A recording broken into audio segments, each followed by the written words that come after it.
I was told my Uber Eats is here. And there he is. I appreciate it. Thank you. We got you some macaroni and cheese. Damn, that's just some giant ones. Yeah, fire. Okay. Got you water. You gotta stay hydrated. You know what I mean? Over here. Got you chicken strips, potato wedges, some coleslaw. Oh man, you said chicken strips and this thing came with the whole deal. Yeah, a little dipping ranch in there, but yeah. Hell yeah, I appreciate it. Hey, what's going on everybody? Welcome back to the channel.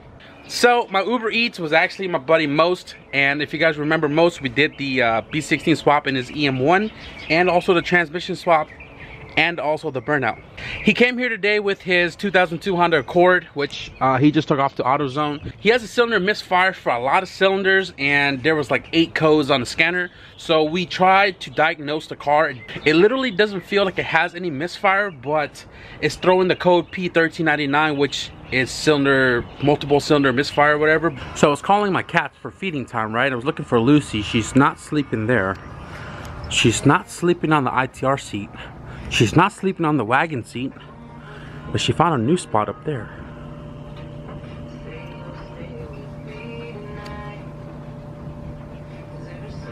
Huh. So under the car, it already has a mandrel bent B pipe. I'm sorry that I'm under the car upside down, but you guys get the general idea. This car had an exhaust. This car was a Z6 turbo before I got it, and this was the exhaust they used. The reason why I'm taking it off is because the exhaust system that I have is V-band to the back muffler. So I don't want to make any modifications to this one to fit the other exhaust. Instead, I'm just going to bolt the other one right up. Should fit right into place. These are both 2.5, and I got to figure out where that V-band clamp is at. But same bend, same hanger location. I think we're good. Oh, and also I believe I need a donut for the end of the header. Dang it, I do.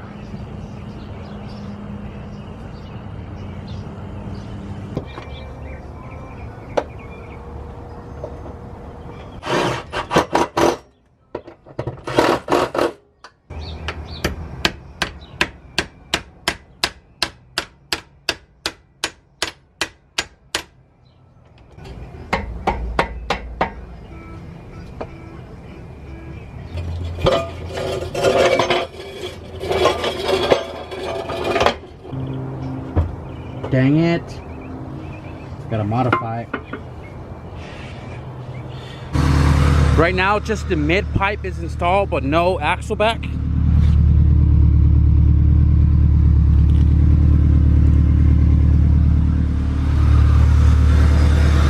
It's really deep.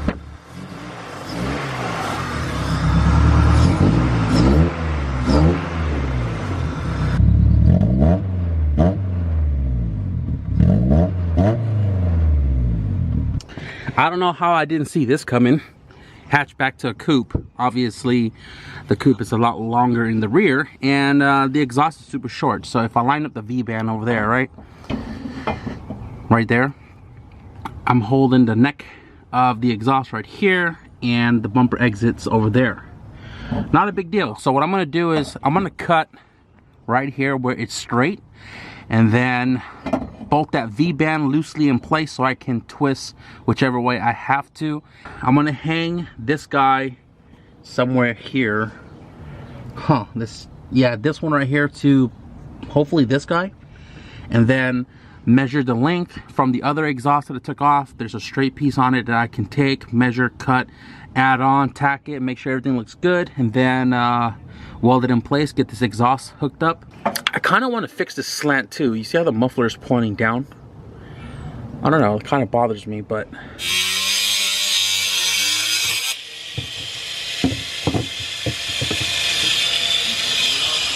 I got the back half right here installed with the V-band, and I got the jack holding the exhaust up to the height that I want it to be at, and I got the muffler hanging here on one hanger because it only has one hanger, and it's still short. So from the tip to the bumper, it's about 3 or 4 inches off, right? And over here is about maybe 6. So what I'm gonna do is I'm gonna cut this hanger off.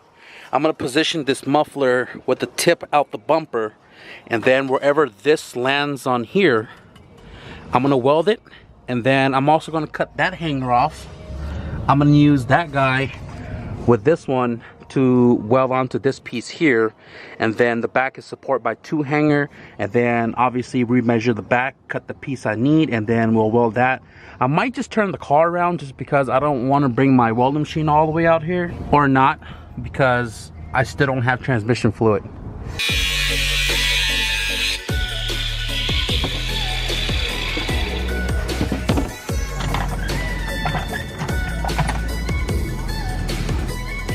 It kind of makes sense why it's sagging, so you can tuck it up super high.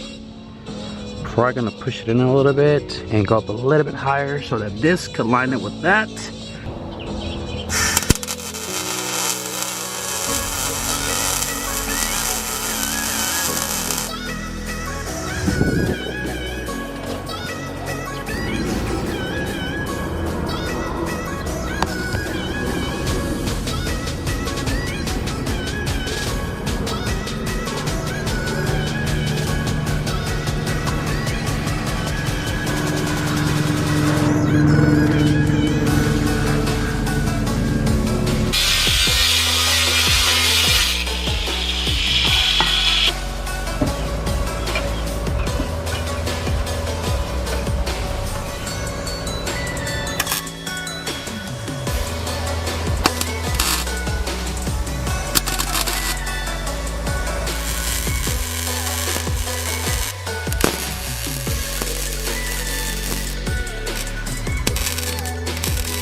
Running out of gas. Oh, I got no gas.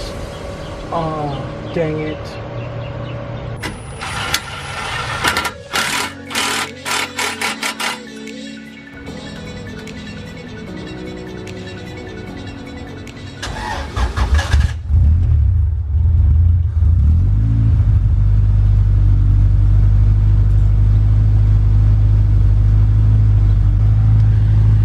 That's funny because this is a lot louder than when it was on the EG. Huh.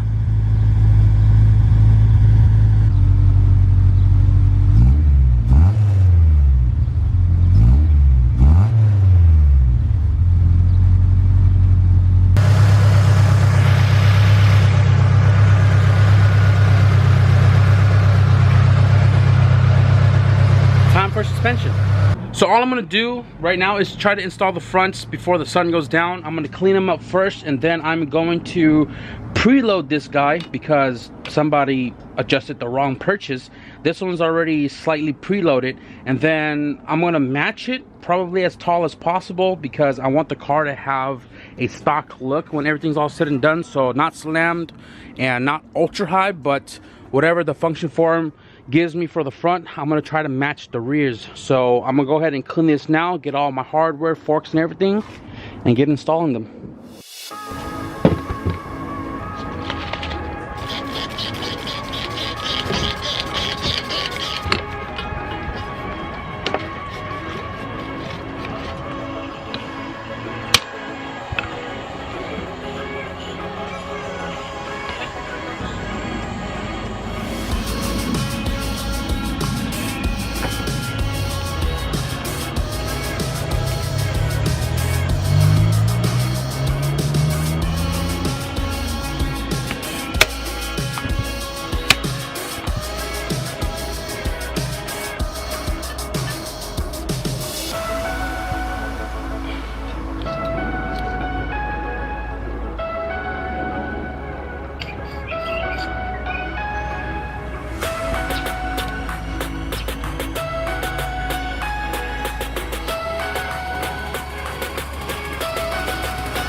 Alright guys, so we have the suspension installed front and rear. The back, I did not adjust it because I don't know how low the Integra was when I pulled that suspension out from the Integra in the junkyard, and it looks super tall. You can see the drum is about lined up with the side skirt, so is the front, and it has a giant gap. So hopefully this doesn't sink down too much. I'm probably gonna throw the Steelies on it right now. I have all 14-inch Steelies with tires that I can toss in because the car is not being sold with the blades. I'm gonna have to continue this video tomorrow because I didn't go get oil today for the transmission, so I cannot drive it for you guys, but I can assure you guys that before this video ends, we're gonna take this car for a test drive. So I am gonna wrap it up for right now, guys, and I am gonna double check the ride height before I close the garage, and I guess we're gonna continue tomorrow.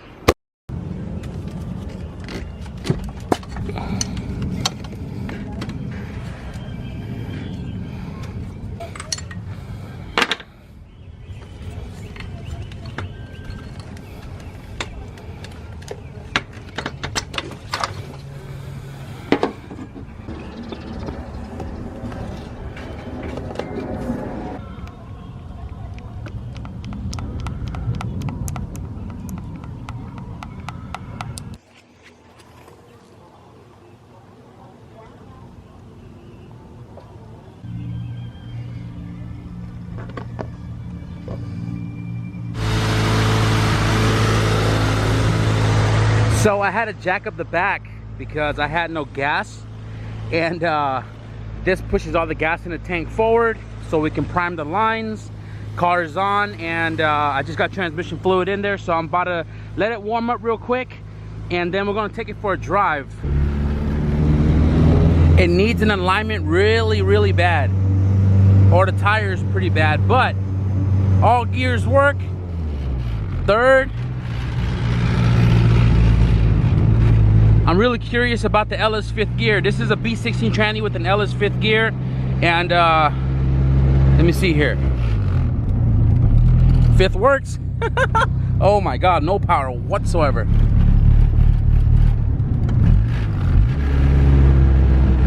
The motor itself sounds really good, feels really good.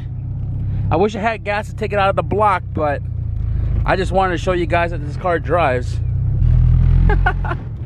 This is awesome.